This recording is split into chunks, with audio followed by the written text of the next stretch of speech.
Welcome back to guys English to story and स्वागत करता हूँ एक नए वीडियो में। एंड गाइस आज का हमारा स्टोरी का जो टाइटल है वो है द स्टेज्ड टोड, अर्थात सिले हुए मेंढक।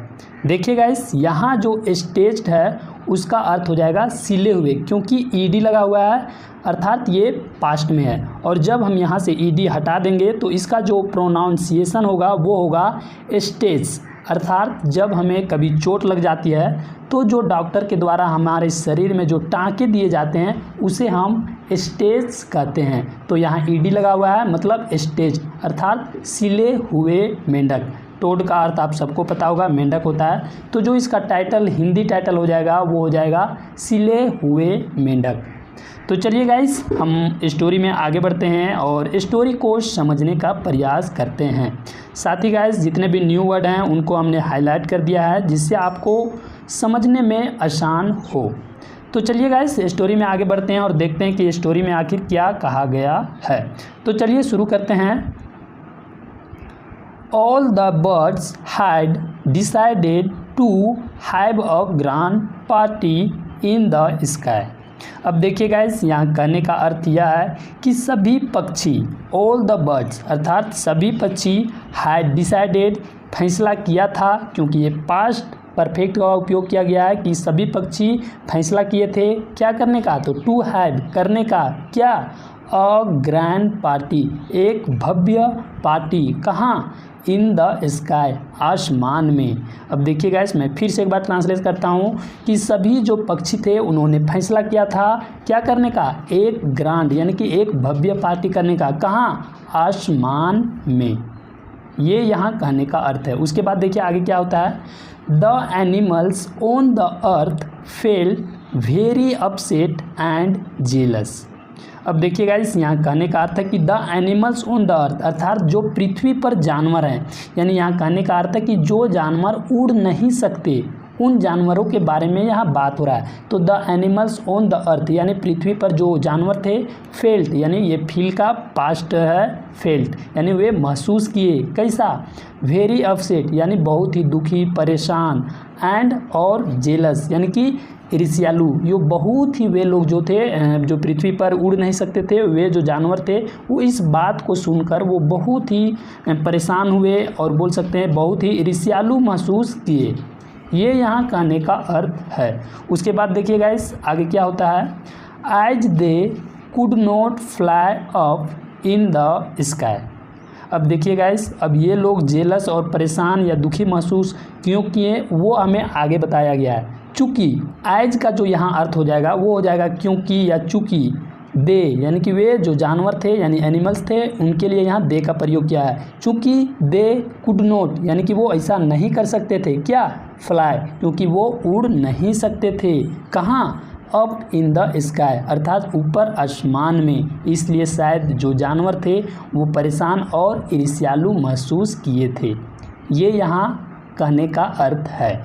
उसके बाद देखिए गाइस आगे वो लोग क्या करते हैं। बट लेकिन there was someone who was not upset. अब देखिए गाइस, यहाँ कहने का अर्थ यह है कि लेकिन कोई ऐसा भी था, but there was someone, someone मतलब कोई और, लेकिन यहाँ कहने का अर्थ है लेकिन कोई ऐसा भी था जो, यानी इस समवन के लिए यहाँ हु का प्रयोग किया गया है, जो वाज नॉट अपसेट वो परेशान नहीं था या वो दुखी नहीं था। यानी कि जो जानवर लोग थे वो परेशान थे कि वो लोग आसमान में पार्टी करेंगे, लेकिन इन्हीं जानवरों में से कोई ऐसा जानवर भी था जो परेशान नहीं था।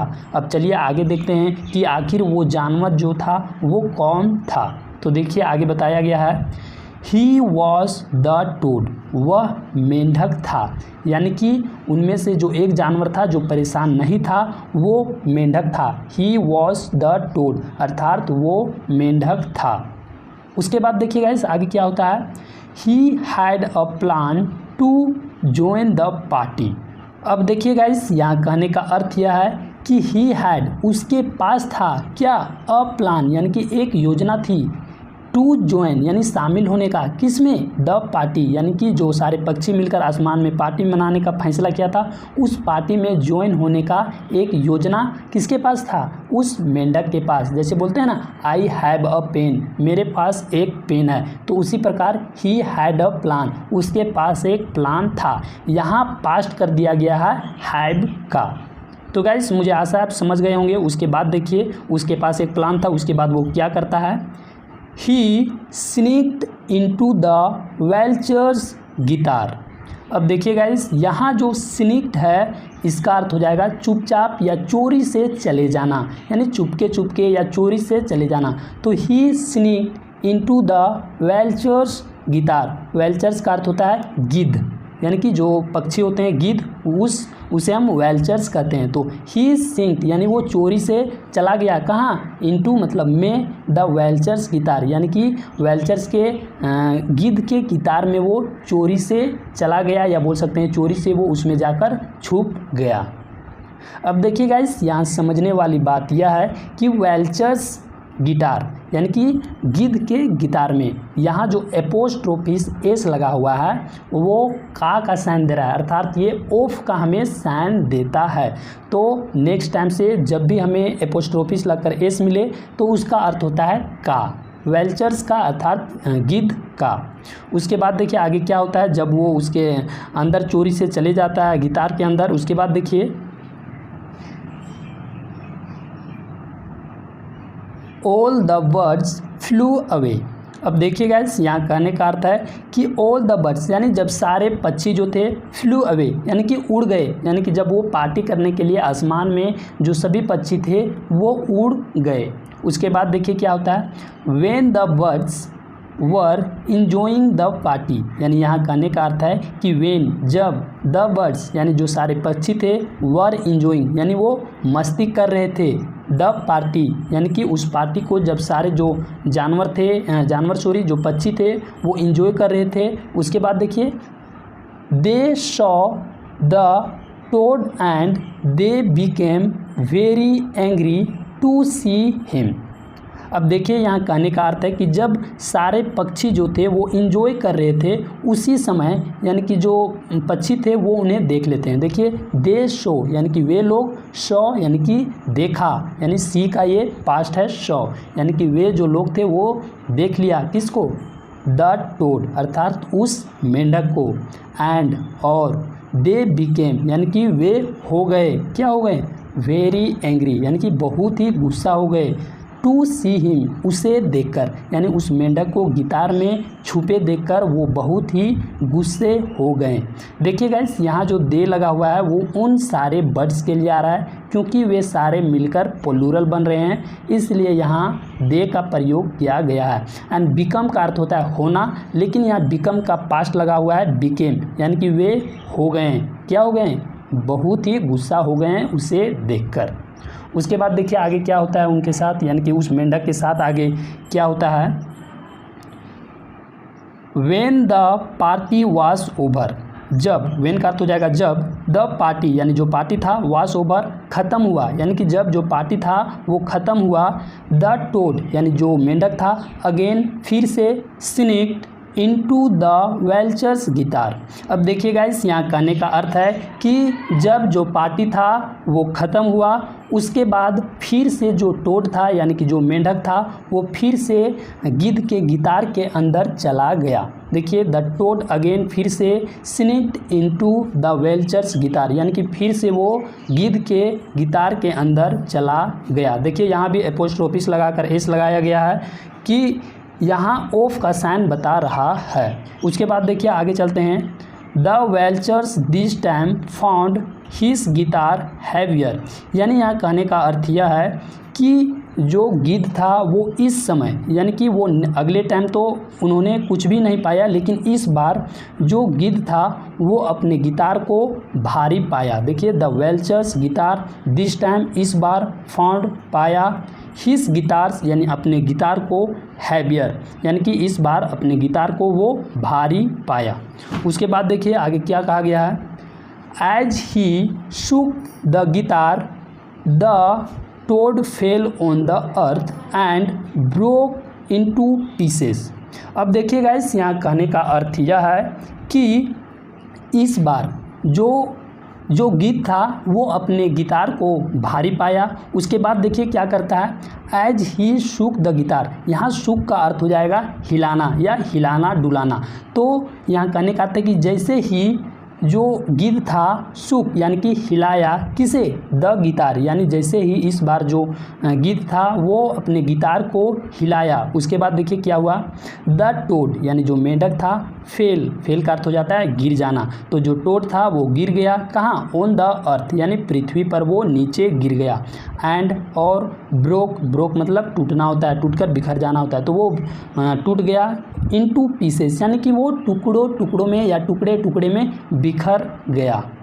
ये यहाँ कहने का अर्थ है कि जैसे ही जो गिद्ध था वो अपने गिटार को इस बार हिलाया तो जो मेंढक था वो ऊपर से नीचे पृथ्वी पर गिर गया और टुकड़े यानी कि हो गया या टुकड़ों में बिखर गया। उसके बाद देखिए आगे क्या कहा गया है, चलिए देखते हैं। आखिर जो मेंढक था उसके गिरने के बाद वो टुकड़े हो गया। उसके बाद the welchers felt very sorry for the toad. अब देखिए गाइस, जो गलती उस गिद्ध के द्वारा हो गई तो इसी कारण से जो गिद्ध था वो बहुत ही दुखी था। ये यहाँ कहने का अर्थ है। देखिए द वेल्चर यानी जो गिद्ध था, फेल्ट महसूस किया, वेरी सॉरी यानी कि बहुत ही दुखी, किसके लिए, फॉर द टोड यानी उस मेंढक के लिए। ये यहाँ कहने का अर्थ है। उसके बाद गाइस चलिए आगे चलते हैं और देखते हैं आगे क्या होता है। He collected the pieces of the toad's body and stitched them into one. अब देखिए गाइस, यहाँ कहने का अर्थ यह है कि जब वो दुखी महसूस किया उसके बाद जो गिद्ध था उन्होंने कलेक्टेड यानी कि जमा किया, किसे, द पीसेस यानी जब गिरने के बाद जो टुकड़े में बिखर गया उन सारे टुकड़ों को वो जमा किया। किसका टुकड़ा, तो ऑफ द टोड्स बॉडी यानी कि जो मेंढक का जो बॉडी का टुकड़ा इधर उधर जो बिखर गया था गिरने के बाद, उन सारे टुकड़ों को जो गिद्ध था वो जमा किया। एंड उसके बाद देखिए and staged them into one और उन्हें एक में सील दिया। ये यहाँ कहने का अर्थ है। देखिए गाइस, जब सारे टुकड़े अलग अलग हो गए थे तो उन सारे टुकड़ों को एकत्र करके जो गिद्ध था उन्हें सब यानी कि उन सारे टुकड़ों को एक टुकड़ों में सील दिया। देखिए स्टेज्ड देम यानी उन टुकड़ों को इनटू वन यानी कि एक में, यानी सबको मिलाकर एक में वो सील दिया। यहाँ देखिए गाइस, देम का प्रयोग इसलिए किया गया है क्योंकि वो सारे टुकड़े प्लूरल थे, इसलिए देम का प्रयोग किया गया है। तो चलिए गाइस आगे चलते हैं और देखते हैं कि आगे क्या कुछ कहा गया है। तो चलिए देखते हैं इवन टुडे। देखिए गाइस, इवन टुडे का अर्थ हो जाएगा आज भी। We can find the marks of those stitches on the body of a toad. अब देखिए गाइस, यहाँ कहने का अर्थ यह है कि आज भी वी कैन फाइंड अर्थात हम देख सकते हैं या बोल सकते हैं कि हम पा सकते हैं। तो वी कैन फाइंड हम पा सकते हैं क्या, द मार्क्स यानी उस पहचान को, उस चिन्ह को। तो कौन सा पहचान, ऑफ दोज स्टेचेस यानी कि उन टाके के निशानों को आज भी हम पा सकते हैं। कहाँ, on the body of a toad अर्थात मेंढक के शरीर के ऊपर। देखिए गाइस, मैं फिर से एक बार बताता हूँ कि आज भी हम उस मेंढक के शरीर पर उन टाके के निशानों को पा सकते हैं। ये यहाँ कहने का अर्थ है। तो गाइस, हमारा स्टोरी यहीं पे समाप्त होता है। एंड गाइस, हमने देखा कि किस प्रकार से जो मेंढक है वो गलती करता है और उसे अपनी खामियाजा भुगतनी पड़ती है। तो गाइस, स्टोरी अच्छी लगी होगी तो वीडियो को लाइक ज़रूर कीजिएगा। एंड गाइस, हम मिलते हैं आपसे अगले वीडियो में। तब तक के लिए जय हिंद।